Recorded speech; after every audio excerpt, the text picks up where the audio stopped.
Welcome to Modern Musings, Conversations with the Maiden, Mother, and Crone, where we look at ourselves and our world through the lens of the 21st century. Hello and welcome back. I'm your hostess, Cindy Murray, and I'm here with my co-hosts, Kristen and Amber.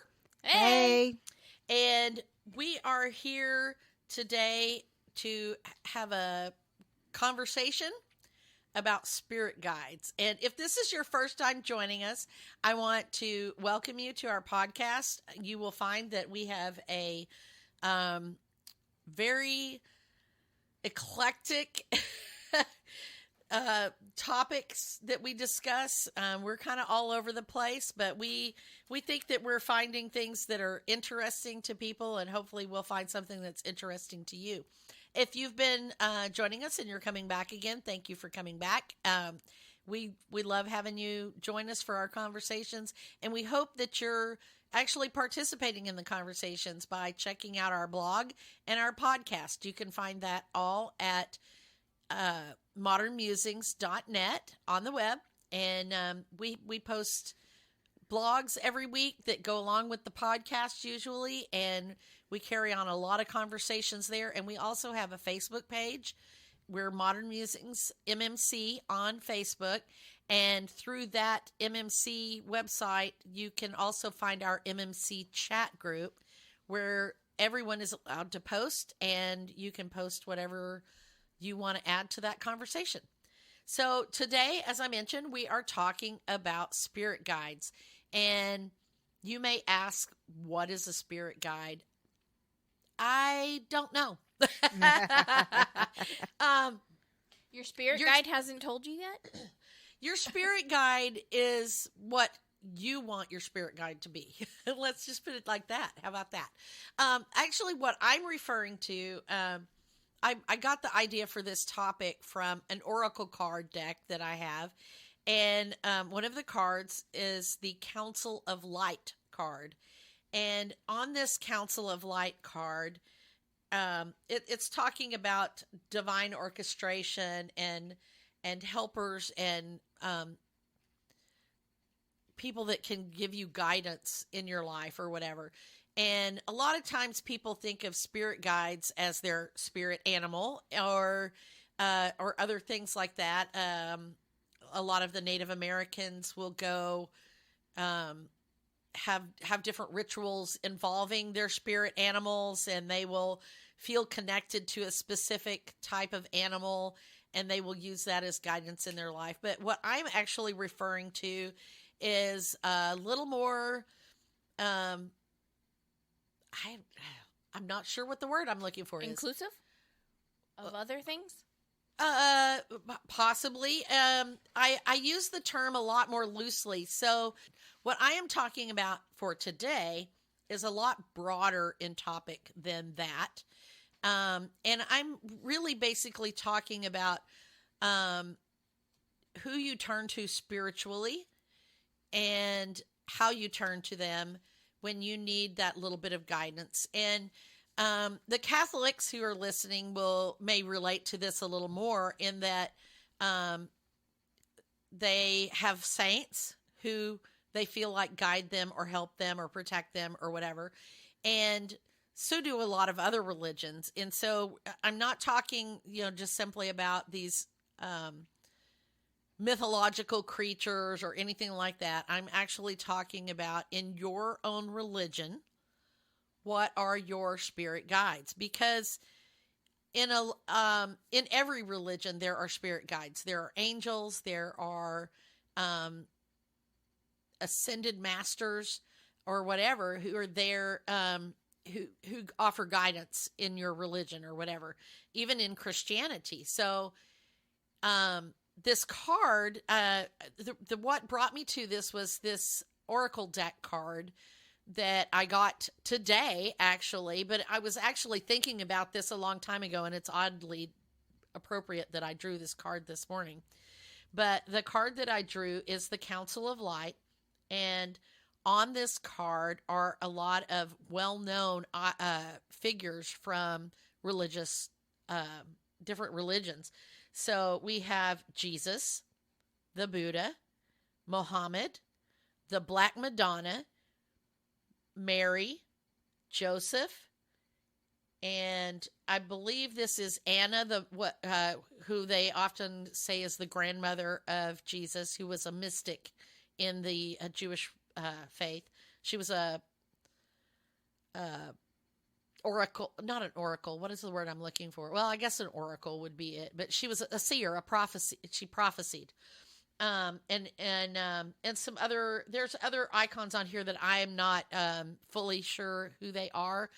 But you could also probably include Abraham and Moses among those. Any of the people that are mentioned in the Bible as being ascended, or to whom Jesus saw them, or other people saw them when they had visions of heaven or visions of archangels, Gabriel, Michael, Raphael, and can you name the other one? I never can. Azrael.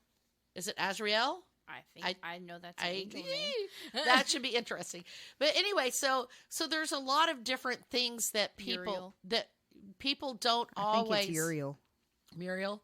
Okay, so there's a lot of different beings who different religions or different people think of as their spirit guides, and I really never thought of it much in that term, because a lot of people always think, who's your spirit guide? And people are thinking, because a lot of people will say, well, mine is this bear that blah blah blah, or mine is a person who lived during the Civil War that da da da, and they think of it in those metaphysical terms, and I never really felt that, but I have been, even though I am not a Catholic, I have been a follower of St. Jude, because he is the saint, the patron saint of hopeless causes and hospitals and,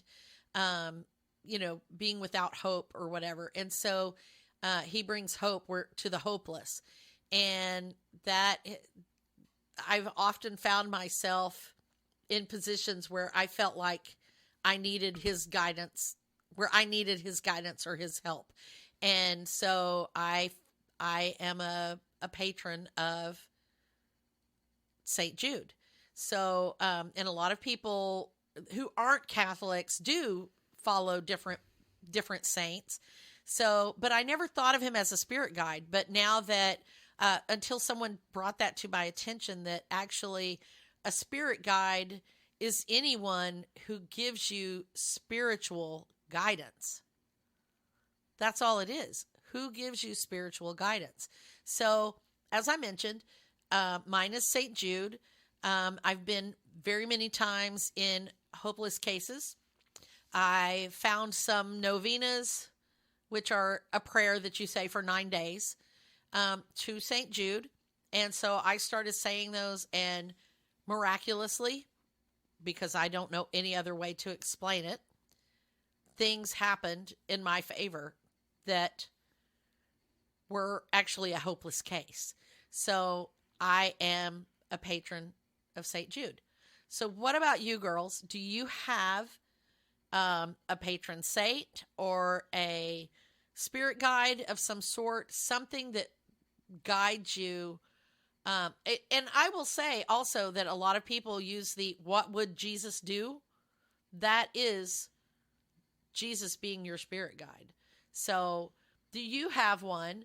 And how has it helped you? How do you use that guidance? And, do you have any advice for people to find their own? Well, okay. So there are many different, especially in the metaphysical world, there are many different kinds of spirit guides. I know that one of them would be like a spirit animal, maybe a past pet that you had. And my whole life, I have always seen out of the corner of my eye, or maybe blink and you miss it, a cat following me around. And maybe it was just my own fantasy of past pets that were cats, but I see a lot of cats. And I'm just not talking about in my actual life where I have 4 cats and my fiance has a cat. I see a lot of cats. So maybe that is one of my spirit guides. As far as like who I talk to and ask for advice, since my mom died the past 4 years, it has been my mom. Mm-hmm.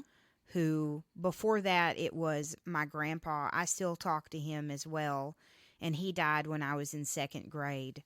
So, past loved ones are who I asked for advice and talk to. I Literal have spirit guides. Yeah, I literal have spirit guides. I yeah. have done that too. I had my great grandmother. I very often when I was younger would kind of look up to the heavens and ask her what would she do or whatever, because I looked up to her. She was a very interesting person to me. I ask my mom a lot if I'm on the right path or if she would be proud of me. Mm-hmm. What about you, Kristen? I have always been pretty interested in spirit guides and also the idea of a familiar too. So Okay. when you were mentioning The cats, the yes. cat, that was my first thought. Is like, duh, Amber, that's your familiar, Yes, I have a lot of cats. right? But your familiar is like your spirit guide that has come down to this earth and embodied something else, usually animal. Yeah. That is close by your side. So that one's really interesting, and just seeing it in a different light or different concept. So I've always been intrigued by that. And I've always thought, like, how do I know, like, what's my spirit guide? And I was thinking of it more on, like, the metaphysical context. Which most people do. Yeah. Right. people And do, I and think that's- it's really easy to come to that because of being here in the Americas. Native American folklore is everywhere here where we're at. Yes. Totem animals, that's like what we know here. We know that the eagle soars above and sees bird's eye view and catches its prey and has a sharp eye. And we know that, the wolf is like the loner, but also works best in a pack. Yes. And, that it has like that dueling personality type. All of the animals have like their archetype. Yes. Yes. Yeah. And so those are easy to relate to because we know how animals act in the wild, like a lion, right? And so, like, even like the Celtic folklore also has their own set of animals and what they Yes, they represent. do. Yes. The runes, actually, the Futhark runes have their own animals that they correlate with. And so I've always found that really interesting, like in the cultural aspect and how it plays into culture and society and religion and stuff. And I was raised, pretty neutral as far as like religious beliefs. My parents both had a different religious background, so they both wanted to raise me independent of religion so that I could come to my own conclusion. So I explored a lot. And so I've always been just kind of like floating around from one thought to the other. And so I never have actually like sat down and said, this is my spirit guide. But I did, in my exploration, realize, oh, you're right. Like Jesus is an ascended master. He is considered a spirit guide. It's not just animals or, fantasy creatures like Buddha unicorn. also. Yeah. Buddha. Yeah. I say Buddha. Buddha. I was actually thinking Buddha and Bodhisattva. Because a bodhisattva is someone who postpones their Nirvana to help to others. help ascend. others. So Yeah. in a way, they're Right. not ascended yet, but they are a spirit guide in that they Right. are really there. They just have elected to stay on earth to guide others. So sometimes I think it's not just like this high, far-reaching person right. that is like almost deified like that. Sometimes it's just a person in your family or your life that comes and sometimes leaves. right. You know, with Some their people who come into your life for a season or whatever. their little purpose. Yeah. Yes. And sometimes those people are the people that you kind of like look up to. Or you learn Well, from. and Yeah. you just said something that made me, that caught my ear, and I just want to be clear that we are not talking about deities. Right. We are not talking about worshiping these entities or whatever. We are talking about using them for guidance, as opposed to worshiping them. So, you know, there's a little bit of semantics there, because a lot of Christian religions look at the use of saints and praying to saints as deification of the saints. But the Catholic Church does not consider them to be deities. They're just ascended masters in that.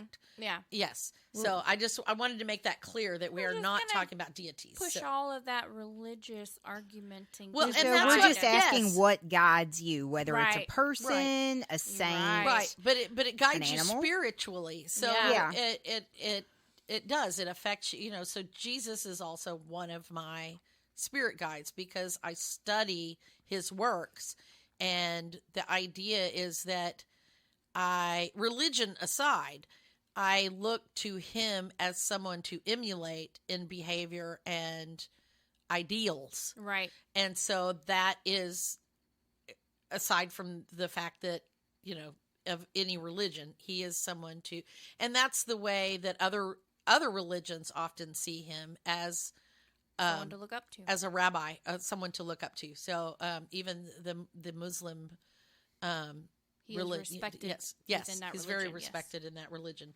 So I'm sorry to interrupt you. No, good points. So I've never actually been like, yeah, this is my spirit guide. I did think about it, like, you know, like you're talking about your cat, like what pops up a lot. And I've heard a lot of people say that if you see this thing or you hear it a lot, then Right. that's probably like your spirit guide trying to Mhm. communicate with you, Right. trying to point something out, or your guardian angel. That's even A guardian angel considered- is another one. yeah, Yes. even if it's not a specifically named guardian angel, we all have talked about, oh, my guardian angel must be looking out for me today because, you know, and I know I must have some kind of guardian angel that keeps me from like doing some really stupid stuff. So, Don't we all? Yeah, seriously. but I have always loved unicorns, and it's funny because they've kind of like become popular again. Uh-huh. It's probably just because my generation, they were cool in the 80s, and now Yeah. they're cool And now you're again. grown up and you're And we have money introducing to them with your spend, so kids. they're like, yeah, let me go. Yeah. Yeah. There's all these Lisa 40-year-olds who Frank. love. Yes, thank No, you. I literally just bought the Lisa Frank artistry makeup palette the other day. So Yeah, but I've always loved unicorns, and I've collected anything I could find. If I saw something that had a unicorn on it, any movies that had unicorns in it. One of my favorite movies is Legend, which has a unicorn in it. And, you know, I've always loved unicorns. And same thing with butterflies. I'm not particularly interested in, like, cataloging butterflies or reading up on, you know, different. just different how they varieties look, of like pretty butterflies. butterflies, just They're how they pretty. look. Yeah. They're pretty. I Yeah. see them and I go, ooh, pretty, you know. Well, and we talk about about butterflies a lot in in Goals Girl thing, because you know the changing the of changing the of the butterfly. butterfly. Yeah, and I think that's probably one of the things, because I feel like my entire life has been this slow cocoon. Mm-hmm. And I'm like, I know one of these days I'm going to be a butterfly. Probably already am the butterfly and just haven't realized that I'm not in the You just cocoon got to break anymore. out of your cocoon, yeah. Right. You just have to break out of your head and realize you are the butterfly. Right. Yes. And so I like that aspect. Like I was talking about, like the different characteristics of certain animals. Same thing like the wolf. That's why I mentioned it, because it's been one of the animals. I feel like I probably relate to the animal ones more than like the literal, like historical figures, Mm-hmm. just because, to be honest, I don't know a lot about a lot of them. Like, I do know a little bit about, I feel like I don't know a lot about them. I can't say like I'm an expert on any of the historical figures or any of the angels, because I don't even remember half their names. But I do find it's really interesting. Speaking of, there's also a whole like genre of spirit guides that are ancient aliens too. And I cannot tell you Yeah. all of the names, but I do remember there's Arcturians and the Pleiadians and Atlanteans. See, I know probably more of the fictitious alien Mintalkins? names. Yeah, there you go. Mintalkins, yes. See, I know more of the aliens than I do like Yeah. Well, and okay, historical you figures. you started talking about your animals too, and it just dawned because you were talking about liking certain animals and your unicorns and your butterflies, and I just realized that I actually have one too because several years ago I got fascinated because this thing started happening with all the llamas, and you started seeing llamas everywhere, and I thought they were really cute, so I've kind of adopted this llama mindset because to me the no drama llama, you know, and it was a reminder to me to stop, take a deep breath, don't let the drama get me, keep everything chill, and in a way that is the guidance of a spirit animal, you know, even though llamas spit. But, you know, maybe looking at that in that terms, because when I'm getting all mad, I'm kind of a spitfire and I'm like, and the spit's nasty, right? It's nasty.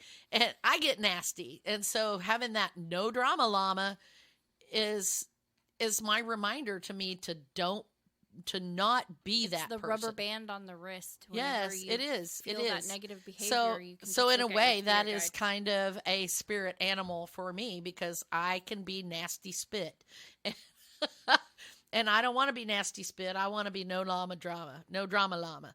So, you know, hey, why not? Yeah. But yeah, like I said, I never even thought in terms of like the angels or the saints or anything like that being spirit animals until someone pointed it out to me, and I don't even remember who it was. Spirit guides. Or spirit guides, yeah. But Kristen and I were talking one day, and then it was just like, oh, well, then that means that St. Jude is mine because that's, you know, and really because we had never thought about, you know, a lot of people revere and look up to Moses and Abraham and, you know, and things like that, and it's like, well, that's their spirit guide, you know. Ruth is one that Ruth, I know a lot of. Sarah, Mhm. yes, a lot of Esther. Yeah. Is another. There's Mary. A lot of people look up to Mary as, you know, this ideal mother and, you know, the embodiment of different things. So I think it's going into that with that little bit more open-minded, asking yourself what guides you. What is your spirit animal? So, you know, I like I said, I just kind of encourage you to look and see what your spirit animal is, or think about it. Yeah. See if you have one. If you, see a lot of animals like the llama and me with the cat. Also, I am really into birds, like ravens and, you know, just owls, birds. Oh, owls are so, you know, if you're really into a certain type of animal, it may be your spirit guide but spirit animal. But I guess, which your spirit animal could be your spirit guide. Yeah. But the point is that you stop and ask yourself if you find something relatable about animals, if you love horses or if you love dogs and you just feel so related to dogs, and stop and ask yourself, what are the characteristics of that animal that guide me in my life, that give me a sense of direction? Or, You know, because you mentioned that, like, I can say, like, a dog would definitely be a spirit guide for me. And here's why. Because I am, like, so attuned to dogs. I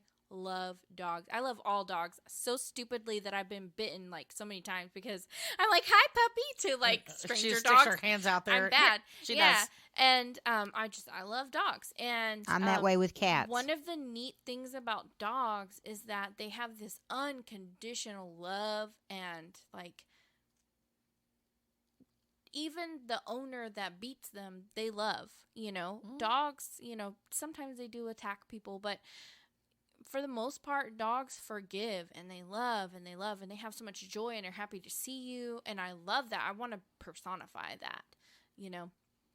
And so that's a personality trait to look up to, and using that dog as your spirit guide. Like, how would a dog react in this situation? Right. Mm. And I, like I said, that's the way and that just occurred to me while we were recording this podcast when you were talking about the unicorns. I looked over and I saw my llamas on the wall and I'm like, oh, hey. But because we're recording from my studio again. And and I hope y'all think that the sound is a lot better in here than it was the last few that we've recorded. So but yeah, I think there's a lot of people who have spirit guides or spirit animals and maybe don't even realize it, and maybe becoming more attuned to that and more aware of those people or spirits or animals or ascended masters or beings, angels, whatever they are in your life. Being more attuned to them will help you make your better decisions and keep leading your best life, and maybe keep you on track with your higher goals. You have to definitely stay open. Stay open to the signs that you see. Like, there are signs everywhere, and your spirit guides are sending them to you. Yes. Always. Especially if you look for repeated patterns in numbers that you see. That is typically a sign from your spirit guide. Yeah. Yeah, like if you see 1111 is a very typical sign. yeah. If you see a lot of 1111s, then your spirit guide is trying to communicate with you. There's a lot of, you know, like you said, seeing animals everywhere. Like I said, I kept seeing the llamas, and I know part of that is a marketing thing. People were buying llamas in stores, had llamas, but my brain didn't have to notice those. Yeah, you know? That's the thing. I wanted you to notice it. My brain wanted to notice that, and I just kind of looked at him and I was like, you know, this is perfect. This is perfect. It's, you know, like seeing my dead cat everywhere or something like that, that's something that I've noticed since I was a kid. Like, just seeing a cat when I shouldn't be seeing a cat, like at my grandmother's house when she didn't have a cat. Oh yeah, I would see a just cat kind of laying on the bed, or or something like that. And you know, like I said, birds. I see ravens a lot. Like, I'm always very drawn, even before I liked Edgar Allan Poe, I was always very drawn to ravens, and definitely the poem, The Raven, really stuck with me my whole life because I've always been very drawn to it. Yeah, my sister was fascinated by cows. The black and white spotted cows, like the Chick-fil-A cow. And she collected cow things. I don't know why she got started on that, but that was her thing. And after she died, my niece came to live with us, as we've talked about before, and we started seeing cows everywhere. Everywhere we went, we would see these little black and white cows. And we finally just concluded that it was my sister letting Ashley know that she was okay, and she's watching her, you know, and that Ashley was going to be okay, and that she approved or whatever, you know. And we do every once in a while, we just out of the blue, we'll see these cows in very odd circumstances, and to me that's a sign from her. I've gotten Ashley, those signs from my mom. She got when she moved into the dorm this semester, the RA made little name tags for their dorm doors, you know, or whatever, and hers was a cow, a black and white cow. Weird. Yes. Well, Like, so her mom approves of her being in college and getting a degree and everything like that. Yep. Yeah. And And it's so- like my mom loved Coca-Cola. Mhm. And, you know, I don't seek out Coca-Cola, but I noticed earlier that your husband, Mark, when I saw him earlier today, he was wearing a Coca-Cola t-shirt, and it made me think of my mom. Oh, how funny. And like I will run across something random Coca-Cola like at the store, not like in the Coca-Cola aisle, but like a Coca-Cola bear stuffed animal or something, just randomly. Yeah. And I would see it and I would be like, my mom would love that. Oh, yeah. And so, and it's just very random when I'm doing random things. I will run across something Coca-Cola and think about my mom, and I know that she's thinking about me. That's cool. That's cool. I remember one of my cousins, her son had passed away, and I remember her saying, like, after he had passed away, that she saw dragonflies. Yeah, I've heard of people Everywhere. seeing butterflies too. Yeah. In fact, Mima, Mark, my husband's mother, when her husband passed away, she saw little butterflies, and she said, "I think that's Virgil." So, yeah, you never know. You never know. I think a lot of people have a lot of different ideas about spirit guides and the presence of those influences in their life. Like I said, I think it's just up to us to be open to it and to realize. And you know what? To me, it really doesn't matter. It doesn't need to be backed by science. It doesn't hurt anyone as long as you're not hurting yourself by like clinging to something and like in the result of you missing out on other things in life. Right. Then what's the harm in believing in something that gives you helps comfort? Gives you comfort, helps you feel secure in your choices. Mm-hmm. Yeah, validates you. Yeah. Yes. Sometimes it just helps your subconscious validate the thoughts that are going on in the back of your head that you don't even right. And for think all we about. know, that could be what it is. You know, that it is just your subconscious. You know, projecting these things like the cats on the bed. That's your brain's way of telling you this is okay. You know, Or like Ashley, you know, I mean, even obviously if her mom isn't shining down on her through cow stickers and right. stuff, She sees the cow it gives her stickers comfort and validates that right. the things that she's worrying about that her mom would be here to comfort her and ease her mind on. Right. She knows she can move on. Right. Yeah. So, all right. So next week, Amber is our hostess, and Amber. Well, we're going to be talking about skincare routines next week. That's a departure from this. Definitely. Yeah, definitely a departure from what we've been talking about. We're going to talk about skincare routines, like what is your skincare routine, and maybe how we can improve our skincare routine. That should be some helpful information then, hopefully. So, yeah. I'm looking forward to it. It puts the lotion on. Oh, that's taking it a dark direction. Yeah. Okay, so we'd like to give special thanks to Red Door Studios and Creative Audio Tech for our music and our recording equipment. We'd also like to thank you, our listeners. Thank you for coming back every time. We hope that you'll come back next week. And if you enjoyed this podcast, please give us a good rating and share the feed with your friends. We want more people to hear us, to help us keep doing this, you know. So and don't forget to check out the blog. If you're only listening to the podcast, you're only getting a part of the story. So we'll pick up this conversation next week with skincare routines, and we hope you'll join us then.